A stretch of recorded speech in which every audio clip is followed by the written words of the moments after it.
बिस्मिल्लाहिर्रहमानिर्रहीम। अस्सलामु अलैकुम। आज का टॉपिक है Planck's quantum theory.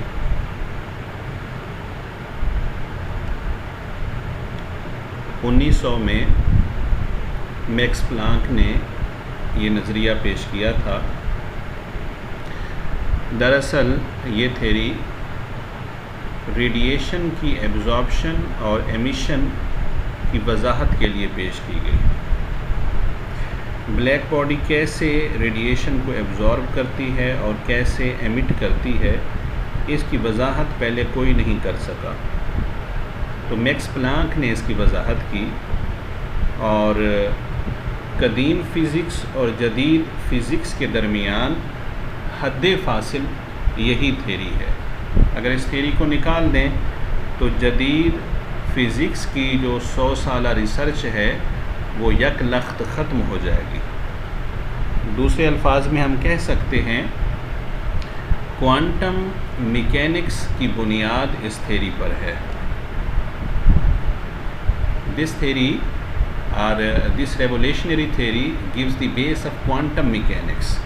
Quantum mechanics जदीद तरीन सब्जेक्ट है जो फ़िज़िकल केमिस्ट्री में भी पढ़ाया जाता है और फिज़िक्स में भी, और इसी के ऊपर स्पेक्ट्रोस्कोपी, NMR और जदीद साइंस की बुनियाद है। ये कामयाबी से एक्सप्लेन करती है ब्लैक बॉडी रेडिएशन को।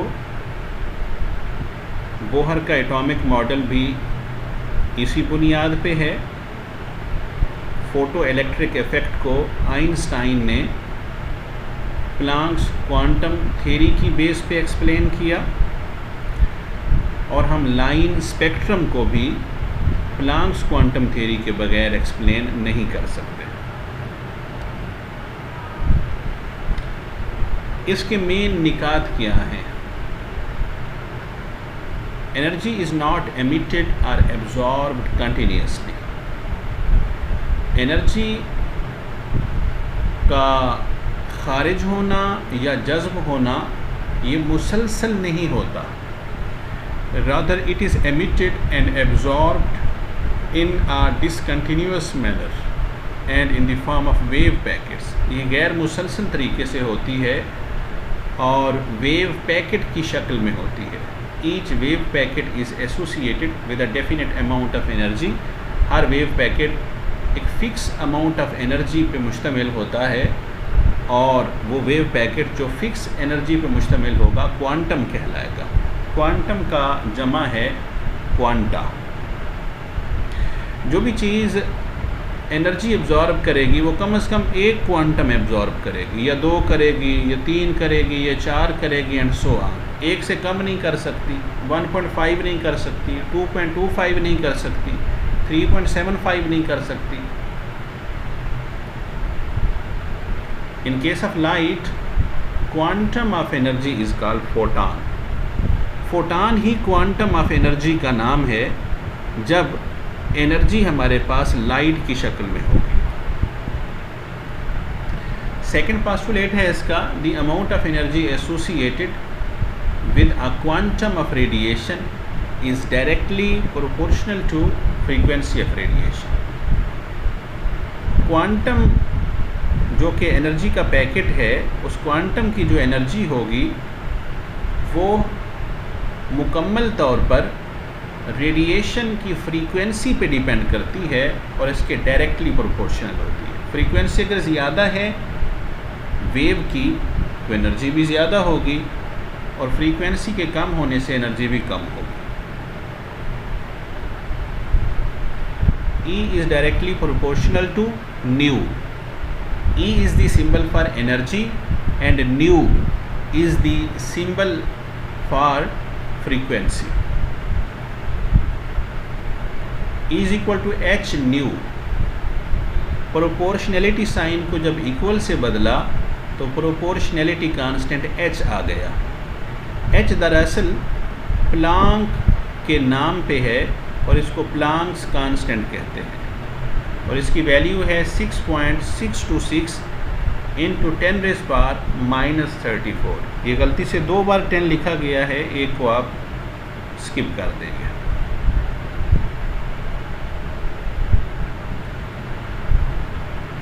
A body can emit or absorb energy only in the terms of quanta. Body quantum के पर्सपेक्टिव में, क्वांटम की शक्ल में ही एनर्जी एब्जॉर्ब करेगी या एमिट करेगी। जैसा कि मैं पहले बता चुका हूँ, 1 या 2 या 300 आन मुकम्मल क्वांटा एनर्जी के एब्जॉर्ब करेगी। इनको फ्रैक्शन में एब्जॉर्ब नहीं कर सकती कि 1.5 क्वांटा एब्जॉर्ब कर रही है, ऐसा नहीं हो सकता। क्वांटा के अलावा एनर्जी एब्जॉर्ब या एमिट नहीं कर सकती, हमेशा क्वांटम की शक्ल में ही एब्जॉर्ब करेगी। ये एनर्जी के फिक्स पैकेट्स को एब्जॉर्ब करेगी, आधा पैकेट या पौना पैकेट या सवा पैकेट ये एब्जॉर्ब या एमिट नहीं कर सकती। E is equal to H nu, nu बराबर होता है सी ओवर लैम्डा के, लिहाजा equation E is equal to H C over lambda के बराबर हो जाएगा। और इसमें हमारे पास लैम्डा वेव लेंथ है और सी वेलोसिटी ऑफ लाइट है। Characteristics of wave motion, frequency, the amount of waves passing through a point पर सेकेंड। किसी भी पॉइंट से 1 सेकंड के अंदर जितनी वेव्स गुजरेंगी वो उस वेव की फ्रीक्वेंसी कहलाएंगी। इसकी सिंबल है न्यू, इसकी यूनिट्स हैं हर्ट्स, साइकिल पर सेकेंड, और इसी तरीके से रेवोल्यूशन पर सेकेंड भी इसी की यूनिट है। Wavelength, the distance between 2 adjacent crests और ट्रफ। 2 नेबरिंग कस्ट या ट्रफ के दरमियान 2 जुड़वा नशेब या 2 जुड़वा फराज के दरमियान जो गैप होगा, जो फासला होगा, वो वेव लेंथ कहलाएगा।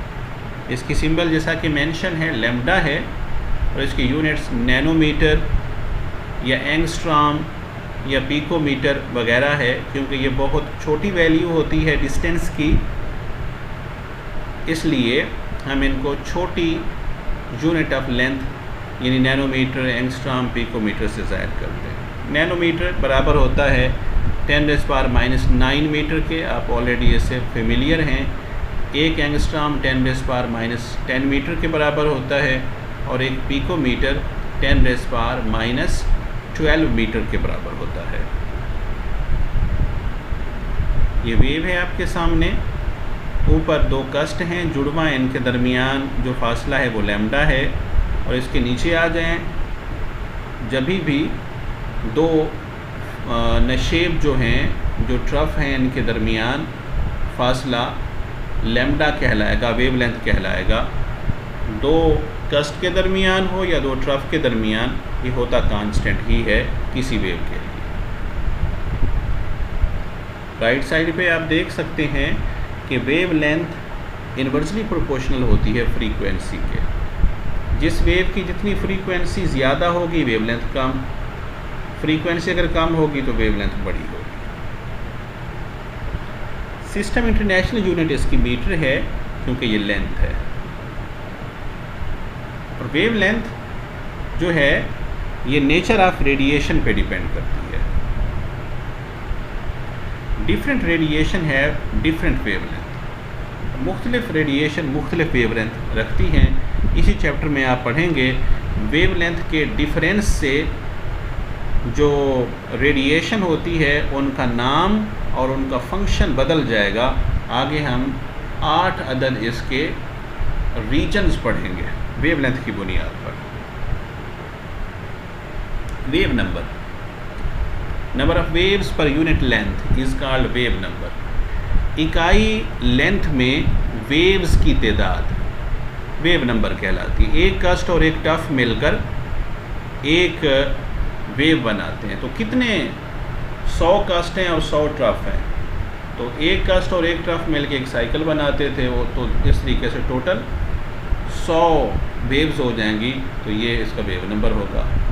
मैं इसको रिपीट कर दूं, number of waves per unit length, इकाई लेंथ में वेव्स की तादाद इकाई लेंथ की क्या है, एक सेंटीमीटर में कितनी वेव्स हैं, या एक मीटर में कितनी वेव्स हैं, या एक किलोमीटर में कितनी वेव्स हैं, एंड सो ऑन। यूनिट्स इसकी centimetre inverse, metre inverse. Symbol है इसकी न्यू बार, इसके ऊपर बार आना चाहिए जो गलती से नहीं लगाया गया, ये नीचे लगा हुआ है। रिलेशनशिप में न्यू के ऊपर जो छोटी सी लाइन है इसको न्यू बार कहते हैं, ये ऊपर भी आप लगा लेंगे। Nu bar is equal to 1/λ। It basically it is reciprocal of wavelength. Lambda की पावर 1 है, ऊपर ले जाएं तो पावर -1 हो जाएगी। लैम्डा चूँकि वेवलेंथ है, इसकी अगर यूनिट मीटर है तो ऊपर जाकर मीटर इनवर्स हो जाएगी और यही वेव नंबर कहलाएगी। Relating energy of photon to frequency, wave number and wavelength. Equation में ये वैल्यू पुट कर सकते हैं तो ये हमारे पास बनेगा E is equal to hc/λ। Actually E is equal to h nu था, जो इक्वेशन हमें मैक्स प्लांक ने दी थी। न्यू की जगह अगर हमने c/λ पुट किया तो ये वैल्यू आ गई।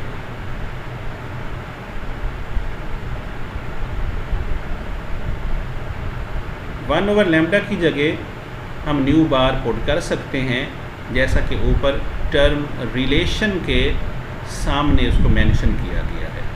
E is equal to hc nu bar. ये चीज़ हमें बता रही है कि greater the wave number greater will be the energy of photon because E is directly proportional to wave number। इस तरीके से अगर वेव लेंथ बड़ी होगी तो एनर्जी कम होगी, वेव नंबर बड़ी होगी तो एनर्जी ज़्यादा होगी। एम्पलीट्यूड, हाइट ऑफ कस्ट और depth of trough from the mean line of wave. Wave की मीन लाइन से कस्ट का मैक्सिमम फासला या ट्रफ का मैक्सिमम फासला, ये एम्पलीट्यूड कहलाते हैं। इन चीज़ों को आप मैट्रिक में ऑलरेडी पढ़ चुके हैं, इसलिए हम जल्दी से इनको गो थ्रू करते जा रहे हैं। It is generally expressed by the letter A. इसको ए सिंबल से ज़ाहिर करते हैं, आप किसी और से भी कर सकते हैं, ये फर्जी सिंबल्स होती हैं। ये amplitude of wave determines the intensity of radiation. किसी रेडिएशन की शिद्दत कितनी होगी, इंटेंसिटी क्या होगी, इसका दारोमदार उस वेव के एम्पलीट्यूड पर है। और किसी वेव की एनर्जी कितनी ज़्यादा होगी, इसका दारोमदार फ्रीक्वेंसी पर है, जैसा कि हम already E directly proportional to nu study कर चुके हैं। Velocity, distance travelled by a wave. ये गलती से आगे R भी लिखा गया है, आप इसको स्किप कर देंगे। In a second is called velocity of wave. एक सेकंड के अंदर वेव जितना फासला तय करेगी वो वेलोसिटी कहलाएगी। इसको C से ज़ाहिर करते हैं, आप V से भी ज़ाहिर कर सकते हैं। Frequency and wavelength are related to velocity by the relation. Frequency nu is equal to c/λ। Basically होता है V is equal to f λ। V is equal to nu lambda, F की जगह आप न्यू लिख सकते हैं, या new is equal to V/λ या c/λ। ये बातें आप लोगों ने फिज़िक्स में ऑलरेडी स्टडी कर चुकी हैं, FSC में भी कर चुके हैं, और मैट्रिक में भी आप ये चीज़ें स्टडी कर चुके हैं, आप इनसे फेमिलियर हैं। Velocity of electromagnetic radiation in a space और in vacuum is the same and is equal to 3 × 10⁸ metre पर सेकेंड। चाहे स्पेस हो, चाहे वैक्यूम हो, चाहे कोई और जगह हो, इसकी वेलोसिटी, इलेक्ट्रोमैग्नेटिक रेडिएशन की वेलोसिटी कांस्टेंट रहती है। साउंड वेव की या बकिया की बदल सकती है, मगर इलेक्ट्रोमैग्नेटिक रेडिएशन की वेलोसिटी हमेशा फिक्स रहती है। ओके जी, अल्लाह हाफिज़।